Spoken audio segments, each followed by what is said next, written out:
Hey, what's up, fellas? A little bit later, neighbor stuff's going. Yard day. They came and got the recycling. I already picked my cans up. Got a text message from a woman who's in her mid 40s. She's divorced, and she has two sons that are one's an offensive lineman for Franklin High School. The other one's a wrestler and a defensive lineman for Franklin High School. And she's having problems with them. She told me that she texted me and asked me if she could call me. And then she called me because I said, yeah, sure. She said she's having problems with her sons because they won't listen to her. And she doesn't know what to do. And would I talk to them? And I told her that I would talk to them, but I'd talk to them as a friend, and that not the and the father's actually involved, and that's where we have our rub. Her ex-husband, and the boy's father, he's actually, he's an orthopedic surgeon here he works at the UMC, and that's how my wife and I ended up meeting him and the boys. And I asked her if she had tried to talk to the father, and she kind of hem-hawed around. And at the end of the conversation, after I said I would try to help out, she let me know that she hadn't told him anything about this. So I'm not going to help her. I'm going to ask my wife, which I did ask her before. Well, actually, I called her and asked her if she could send that guy an email and ask him to give me a call. And I'll explain to him what's going on. Anyways, that is something that I wouldn't want a man who wasn't biologically related to my children telling my sons what the fuck they should be doing with their lives. So that's not my place. And that man is a good man. He's a very, very good man. She divorced him. He didn't divorce her.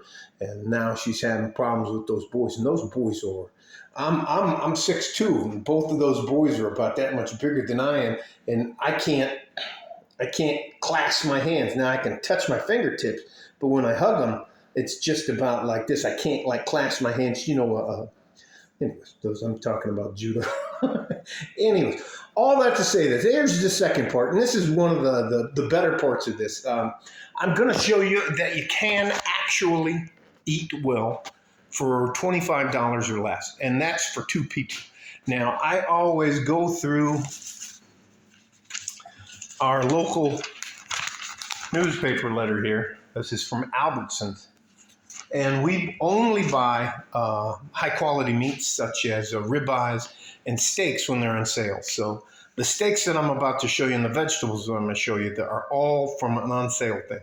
And this entire meal for two people is $25 or less. So here are two New York strip steaks. And those are some mushrooms, zucchini, squash. On the squash, I always scrape the seeds out because they have a tendency to make us both gassy. There's some jalapenos in there, some Brussels sprouts in there, a tomato in there, and I believe that's it.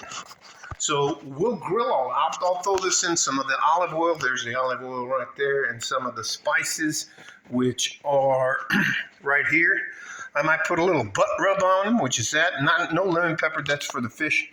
I got some carne asada, sazonador total, and Goya adobo. So I might throw some of that stuff on there because, anyways, and I'll let it marinate for the rest of the day till my wife gets home, and she'll do the grilling. We do the dishes together. I'm just telling you, that's good quality whole foods that you and another person, or if it's just you, cut the $25 in half. So that would be, you're going to make me do math. That'd be 10 and $12.50. I believe it's, $12.50, $12.50. That may be out of some of your budgets, but if you want to, you could just have the steak one day and have the vegetables the next day, and hope that makes sense to you. Anyways, I just want you to know that women are delusional, and better yet, I'll title this eating well on a budget, eating for two. How about some about two people eating for $25 or less, good meals or something like that. All right, stay safe and healthy. Take care of each other if you can, and if you can't, you have to take care of yourself. I have no problem, and you should have no problem giving good advice to a young man who asks you in person. But if there is a woman looking for help with her sons or daughters, and they have their father in their life, you should stay out of it. That's my personal opinion. If that makes me wrong, well, then I'm going to just be wrong on that. I will not get between a father and his children. All right? Bye-bye. Oh, like a Fortney G-string from West Texas, El Paso. I'm out of here. Bye-bye.